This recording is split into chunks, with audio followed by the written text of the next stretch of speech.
Donc maintenant qu'on a traité des suites arithmétiques, deuxième type de suite au programme, les suites géométriques. Donc, reconnaître et étudier une suite géométrique. Une suite définie sur n, toujours, est dite géométrique lorsqu'il existe un nombre réel qu'en général on va appeler q, tel que pour tout nombre entier naturel, n, un plus 1 soit égal à un fois q. Le nombre réel q s'appelle la raison de ma suite un. Donc quelle est la différence? Vous avez vu, une suite arithmétique c'était plus r. Une suite géométrique c'est fois q. C'est-à-dire qu'on va multiplier toujours par la même chose.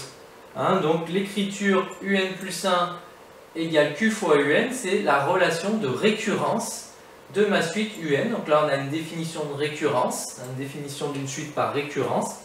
Qu'est-ce qui se passe d'un terme à l'autre? À chaque fois je multiplie, donc dans l'exemple, u0 égale 2, pour tout nombre entier naturel n, un plus 1 égale 1,5 un, donc relation de récurrence. À chaque fois, qu'est-ce qui se passe? Je multiplie par 1,5. Donc cette suite-là, définie par récurrence, est une suite géométrique de raison 1,5. On a donc, par exemple, je connais u0, u1, ce serait 2 fois 1,5, c'est-à-dire 3. u2, 3 fois 1,5, c'est-à-dire 4,5.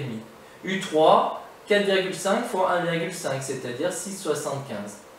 Et donc, qu'est-ce qui se passe? À chaque fois, pour passer d'un terme u0 à celui qui est après, je multiplie par 1,5. Puis pour aller au terme d'après u2, je multiplie par 1,5, etc., etc. À chaque fois, je multiplie toujours par le même terme, c'est-à-dire qu'on passe d'un terme à l'autre au suivant multipliant par 1,5, donc c'est une augmentation à taux constant. Vous vous rappelez peut-être du chapitre, j'espère, sur les pourcentages. Multiplié par 1,5, ça revient à une augmentation, à augmenter une quantité de 50%. Donc là, à l'aide de cette suite-là, je modéliserai un phénomène qui évolue, qui augmente de 50% d'un terme à l'autre. Une suite un définie sur n est géométrique si et seulement si, donc propriété, un égale u0 fois q puissance n. Donc ça, c'est la formule explicite d'une suite géométrique où j'ai la chance de connaître u0. D'où vient cette formule? Comme je l'ai fait pour les suites arithmétiques, je vais essayer de vous l'expliquer ici. Donc, suite géométrique, c'est ça. Je connais un terme, je passe à celui d'après en multipliant par la raison qu'on appelle q. Donc u0 fois q ça donne u1, u1 fois q ça donne u2, u2 fois q donnerait u3, etc. etc. jusqu'à un terme quelconque un. Si maintenant je veux trouver ce terme quelconque un à partir du premier u0, qu'est-ce qui s'est passé? u1 c'est u0 fois q, u2 ce serait u0 fois q, donc fois q au carré, u3 u0 fois q fois q fois q, donc fois q au cube. Et donc, de façon générale, un, ce sera u0 fois q fois q fois q fois q n fois, donc fois q à la puissance n. Voilà la formule explicite d'une suite géométrique quand j'ai la chance de connaître u0. Exemple, si vous avez un milieu de culture là, qui contient 1500 levures par microlitre, ces levures se divisent et croissent de 1% par heure. La mesure du nombre de levures par microlitre au bout de n heures est notée un. C'est une suite géométrique. Vous allez voir que les évolutions en pourcentage sont modélisées par des suites géométriques. Augmenter de 1% revient à multiplier par 1 plus 1 sur 100, c'est-à-dire par 1,01. Donc j'ai affaire à une suite géométrique de raison 1,01. À chaque fois, j'augmente de 1% par heure, donc je multiplie par 1,01 chaque heure. Je suis parti de 1500, donc u0 égale 1500.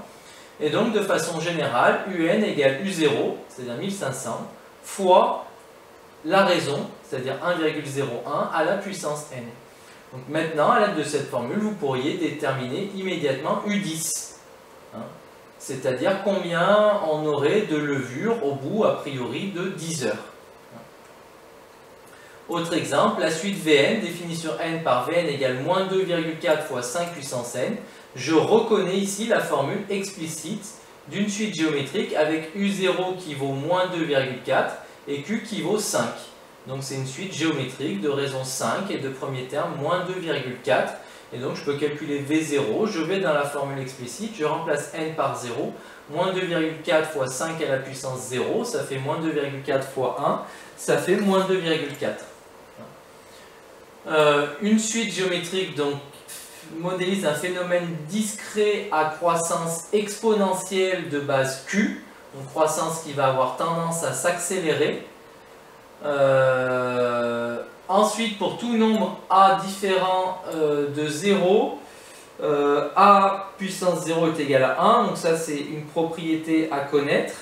Et donc cette formule explicite donne le terme général de la suite quand je connais U0. Maintenant, comme on l'a fait pour les suites arithmétiques, si, et ce n'est pas toujours le cas, si on n'a pas la chance d'avoir U0, mais qu'on a un terme quelconque. À ce moment-là, la formule devient la suivante. Pareil, je vais essayer de vous l'expliquer sur un modèle similaire à ce que j'ai fait pour les suites arithmétiques. Si, au lieu d'avoir U0, on vous donne par exemple U2, et qu'à partir de U2, je veux déterminer UN. Qu'est-ce qui va se passer? Pour aller de U2 à UN, j'ai multiplié par Q. La question, c'est combien de fois j'ai multiplié par Q? Pas n fois, parce que c'est pour aller de U0 à UN que je multiplie par Q n fois. Si je pars de U2, il y a déjà, si vous voulez, j'ai déjà multiplié 2 fois par Q. Donc au final, UN, ce sera U2 fois non pas Q à la puissance n, mais Q à la puissance n-2. Puisque je ne vais pas multiplier fois Q fois Q fois Q fois Q n fois, mais fois Q fois Q fois Q n moins 2 fois, moins les 2 fois par lesquels j'avais déjà multiplié mon U0 pour arriver à U2. Donc de façon générale, si je pars d'un terme UP, pour aller de UP à UN, je veux multiplier par Q un certain nombre de fois. Combien de fois? L'écart de rang entre UN et UP, c'est-à-dire N-P. C'est-à-dire que mon UN, c'est le terme que je connais UP, multiplié par Q à la puissance N-P. Le nombre de fois par lequel je dois multiplier mon U2, par lequel je dois multiplier la raison pour aller jusqu'à UN. Donc, ou mon UP, pardon, là c'est pas très clair. Donc je pars de UP, si je multiplie par Q, j'aurai le terme d'après, encore par Q, le terme d'encore après. Si je veux aller jusqu'à UN, la question c'est par combien de fois je dois multiplier par Q. L'écart entre les deux. Donc N moins P. Combien il y a de termes d'écart, ça donnera le nombre de fois par lequel je dois multiplier ma raison pour avoir UN à partir de UP. Donc UN égale UP fois Q à la puissance N moins P. Donc ça, c'est la formule explicite qui sert dans le cas où au lieu d'avoir U0, j'ai UN. Donc c'est le cas ici, par exemple, si je vous dis j'ai à faire une suite géométrique de raison Q égale 2, telle que U4 égale 0,1. À ce moment-là, si je veux par exemple calculer U9, d'après la formule, U9, ça serait le terme que je connais, donc U4, fois Q à la puissance N-P, c'est-à-dire 9 moins 4. Or 9 moins 4, ça fait 5, donc U4 fois Q à la puissance 5. Parce qu'il y a 5 termes d'écart, si vous voulez, entre U9 et U4. Donc je dois multiplier U4 par la raison 5 fois. Donc par la raison à la puissance 5. Donc ça fait U4 qui vaut 0,1 fois la raison qui vaut 2 à la puissance 5. Et ça fait 3,2. Et encore une fois, comme on l'a fait tout à l'heure, on pourrait, grâce à ça, déterminer de façon directe la formule explicite de cette suite, puisque je sais que j'ai U4 qui vaut 0,1, j'ai Q qui vaut 2. Donc si je veux déterminer la formule explicite, UN égale UP, donc le UP c'est le terme que je connais, donc ici c'est U4, fois Q à la puissance N-P, donc fois 2 à la puissance N-4. C'est-à-dire U4, 0,1 fois 2 à la puissance N-4. Donc là, je trouve directement la formule explicite de ma suite géométrique de raison 2 telle que U4 est égal à 0,1. Si maintenant je veux calculer U10, je vais dans cette formule, je remplace n par 10 et donc U10 serait égal à 0,1 fois 2 puissance 6. 10 moins 4, ça fait 6. Maintenant, quand j'ai la formule explicite, comment je vais faire pour déterminer Alors, petit encadré, là je suis en train de voir, si jamais par exemple mon UP c'est U1, bah, la formule ça devient U1 fois Q puissance N-1. Maintenant, comment je fais pour déterminer le sens de variation d'une suite géométrique? C'est un peu plus complexe que dans le cas d'une suite arithmétique. On a vu dans le cas d'une suite arithmétique, il suffit de regarder le signe de la raison. Là, c'est un peu plus délicat que ça, parce que dans la mesure où c'est une multiplication, il va falloir déjà différencier plusieurs cas. Si ma raison est négative, alors en fait, je vais me retrouver dans une situation de suite alternée. Si vous prenez un terme, si la raison est négative, c'est-à-dire que vous allez multiplier par un nombre négatif, donc vous allez changer son signe. Mais la fois d'après, vous allez rechanger de signe. La fois d'après, vous rechangez encore de signe, puisqu'à chaque fois que vous multipliez un nombre par un nombre négatif, ça revient à changer son signe. Donc vous aurez affaire à une suite alternée, c'est-à-dire un coup négatif, un coup positif, un coup négatif, un coup positif. En tout cas, elle ne sera pas monotone. Si par contre, donc on va commencer par la deuxième colonne qui est peut-être la plus simple, si votre raison est entre 0 et 1, vous savez que prendre un nombre positif, prenez un exemple, je prends votre note, si je la multiplie par un nombre entre 0 et 1, ça va la diminuer. Donc si le premier terme de ma suite géométrique est positif et que la raison est entre 0 et 1, petit à petit ma suite elle va diminuer. Si je prends le premier terme, je multiplie par un chiffre entre 0 et 1, ça diminue. Je multiplie encore par 0 et 1, ça diminue petit à petit, donc ma suite elle est décroissante. Si Q est égal à 1, alors ma suite elle ne va pas bouger. Je prends le premier terme, je multiplie par 1, ça ne bouge pas, donc j'ai une suite constante qui vaut toujours U0. Et si je multiplie, si ma raison est plus grande que 1, si mon premier terme est positif, alors je prends vos notes, je les multiplie par un réel plus grand que 1, ça va augmenter. Donc ma suite est croissante. Donc ça, c'est le cas où le premier terme est positif. Mais si le premier terme est négatif, c'est tout le contraire, hein, puisque ça change tout. Donc si je prends un nombre négatif que je multiplie par un réel compris entre 0 et 1, alors ça va l'augmenter. Si je le multiplie par 1, il va être constant. Si je le multiplie par un réel plus grand que 1, alors ça va le diminuer.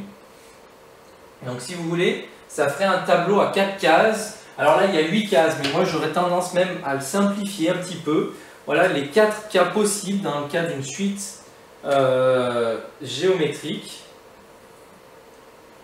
Là, vous avez U0. Là, vous avez Q. Pour U0, il faut regarder si c'est positif ou négatif. Pour Q, il faut surtout regarder si c'est entre 0 et 1 ou si c'est plus grand que 1.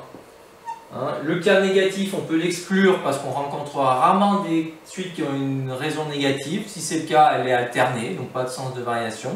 Le cas Q égale 1, pareil, il n'est pas extrêmement intéressant. C'est une suite qui est constante, donc toutes les valeurs sont les mêmes. Pas très intéressante non plus. Si par contre on est entre 0 et 1, si mon premier terme est positif, suite décroissante. Si Q est plus grand que 1, si mon premier terme est positif, petit à petit ça va augmenter, suite croissante. Par contre, si U0 est négatif, c'est le contraire. Là on est dans le cas croissant, si Q est entre 0 et 1, un réel négatif multiplié par un nombre entre 0 et 1, ça l'augmente. Si Q est plus grand que 1, un réel négatif multiplié par un réel plus grand que 1, ça le diminue. Donc voilà, si vous voulez, les 4 cas à connaître. Et vous voyez qu'à chaque fois, ils font confronter 2 éléments pour savoir dans quelle situation on est. Un exemple, on a représenté ci-contre la suite géométrique UN de raison Q égale 2 et de premier terme U0 égale 0,5. Il faut regarder 2 choses. Q égale 2. Donc Q égale 2, c'est plus grand que 1. Je suis là. Et U0 égale 5, donc positif, je suis là. Conclusion, je suis dans cette situation-là. Donc ma suite, elle est strictement croissante. Autre exemple, si j'ai une suite Vn géométrique de raison Q égale 0,5, donc Q égale 0,5, cette fois-ci je suis là. De premier terme V0 égale 8, premier terme positif, je suis là. Donc là, cette fois-ci, cette suite, elle sera dans cette case-là, donc elle est décroissante. Et puis enfin, donc là je ne suis pas dans une des cases que j'ai fait, la dernière suite WN, là, suite géométrique de raison -3, donc raison négative, suite alternée, donc elle n'est pas monotone. Le nuage de points qui va représenter une suite géométrique, ce ne sont pas des points alignés. Hein. Les points alignés, c'est pour représenter des suites arithmétiques. pour représenter des suites géométriques, les points, le nuage de points en question ne sera pas un nuage de points aligné. Donc voilà pour l'essentiel à connaître sur les suites géométriques.